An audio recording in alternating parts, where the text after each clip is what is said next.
మనకి సోదరుడికి ప్రశ్న ఏమిటంటే, తనకు చెప్పినప్పుడు క్రీస్తు ప్రభు రెండో రాకడలో వీళ్ళు పరిశుద్ధులందరూ కూడా వెళ్ళిపోతారు, మిగిలిన వాళ్ళు భూమి మీద ఉండిపోతారు అన్నట్లుగా చెప్తూ ఉన్నారు. ఇప్పుడు మరి చెప్పినటువంటి దానిలోనేమో అసలు ఆకాశం భూమి మొత్తం కూడా లయమైపోతాయి అని అంటున్నారు కదా అని చెప్పేసి తెలియజేస్తూ ఉందన్నమాట. మనకు పేతురు రాసినటువంటి రెండవ పత్రిక అపోస్తలుడైనటువంటి పేతురు ఇక్కడ ఉన్నటువంటి సంఘానికి తెలియజేస్తూ క్రీస్తు ప్రభు యొక్క రెండో రాకడ ఎట్లా ఉంటుంది అనేటువంటి విషయాన్ని వాళ్ళకి చెప్తూ ఉన్నాడు. చెప్పేటువంటి సందర్భంలో మూడవ అధ్యాయం మనం గమనించినట్లయితే 9వ వచనము ఈ రీతిగా చెప్తూ ఉంటాడు. పేతురు రాసినటువంటి రెండవ పత్రిక 3వ అధ్యాయము 9వ వచనము చదువుకుందాం. పేతురు రాసినటువంటి రెండవ పత్రిక 3వ అధ్యాయం 9వ వచనంలో ఇక్కడ అంటూ ఉన్నాడు, కొందరు ఆలస్యమని ఎంచుకున్నట్లు ప్రభు తన వాగ్దానాన్ని గురించి ఆలస్యం చేయవాడు కాడు, కానీ ఎవడు నశింపవాలని నిశ్చయింపక అందరూ మారు మనసు పొందాలని కోరుచు మీ యొక్క దీర్ఘశాంతం గలవాడై ఉన్నాడు. 10వ వచనమో, అయితే ప్రభు దినం దొంగ వచ్చినట్లు వచ్చును. క్రీస్తు రెండో రాకడ గురించి చెప్తున్నాడు.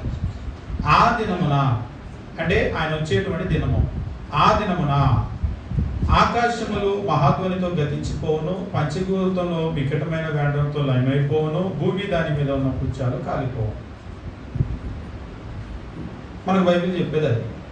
క్రీస్తు ప్రభు రెండో రాకడ ఏం జరుగుతుంది అంటే, ఆయన వచ్చేటువంటి ఆ దినమున పంచభూతాలు ఆకాశాలు మహాధ్వనితో గతించిపోతే, పంచభూతాలు వికటమైనటువంటి వేండ్రంతో లయమైపోతే, భూమి దాని మీద ఉన్న పుచ్చాలు కాలిపోతాయి. ఇది బైబిల్ చెప్పేది. కాబట్టి క్రీస్తు యొక్క రెండో రాకడలో ఏం జరుగుతుందంటే, మొత్తం కన్ను రెప్పపాటులోనే మొత్తం అంతా కూడా లయమైపోతుంది. అందుకనే కథలు చాలా చెప్తారు, వాళ్ళని బైబిల్ ఎక్కడ ఉందని అడగాలి.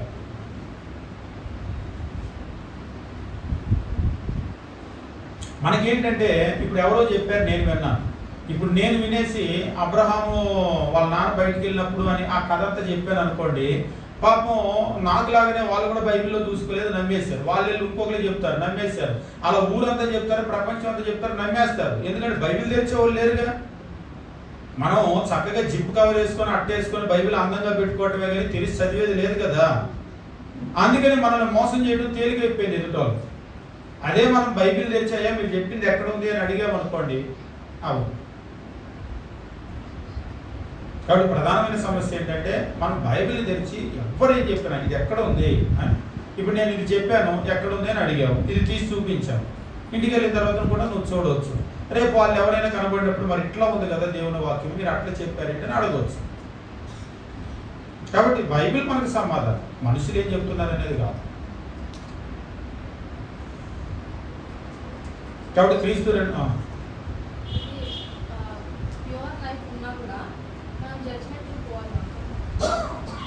ఖచ్చితంగా తీర్పులో అందరూ నిలబడాలి. కొరింథీయులకు రాసిన రెండవ పత్రిక 5వ అధ్యాయం 10వ వచనంలో చెప్తూ ఉంటాడు. కొరింథీయులకు రాసినటువంటి రెండవ పత్రిక 2 Corinthians chapter 5 verse 10. For we must all appear before the judgment seat of Christ. We must all appear. ఇందులో ఎవరికి మినహాయింపు లేదు. మనం అందరము క్రీస్తు న్యాయపీఠం ఎదుట ప్రత్యక్షం కావాలి. అందరూ కూడా ప్రత్యక్షం కావాల్సిందే. ఎందుకనగా తాను జరిగించిన క్రియల చొప్పున అవి మంచివైనను సరే చెడ్డవైనను సరే దేహంతో జరిగించిన వాటి ఫలమును ప్రతి వాడును పొందినట్లు మనమందరము క్రీస్తు న్యాయపీఠం ఎదుట ప్రత్యక్షం కావాలి. కాబట్టి మంచి చేసినా చెడు చేసినా ప్యూర్ లైఫ్ ఉన్నా అక్కడికి వెళ్ళాల్సింది. అందరూ అక్కడ అపియర్ కావాల్సింది. ఆదాము మొదలుకొని ఎంతమంది అయితే జీవించారో అందరూ కూడా సమాధుల నుంచి లేపబడతారు, అందరూ అక్కడికి వచ్చి నిలవబడతారు. ఆ రోజు ఒక్కసారి ఊహించుకోండి. తీర్పులో తీర్పు అనేటువంటిది ఏ ప్లేస్లో అంటే హుబ్లీలో ఖచ్చితంగా కాదు, భూమి మీద కూడా కాదు. ఎందుకంటే అసలు భూమి ఉండదు. మనమందరం కూడా అక్కడికి వెళ్ళిపోతాం. పరలోకంలో అయితే కాదు, ఎందుకంటే తీర్పు అయిపోయిన తర్వాత పరలోకానికి నరకానికి పంపిస్తాం. 2 Corinthians chapter 5 verse 10.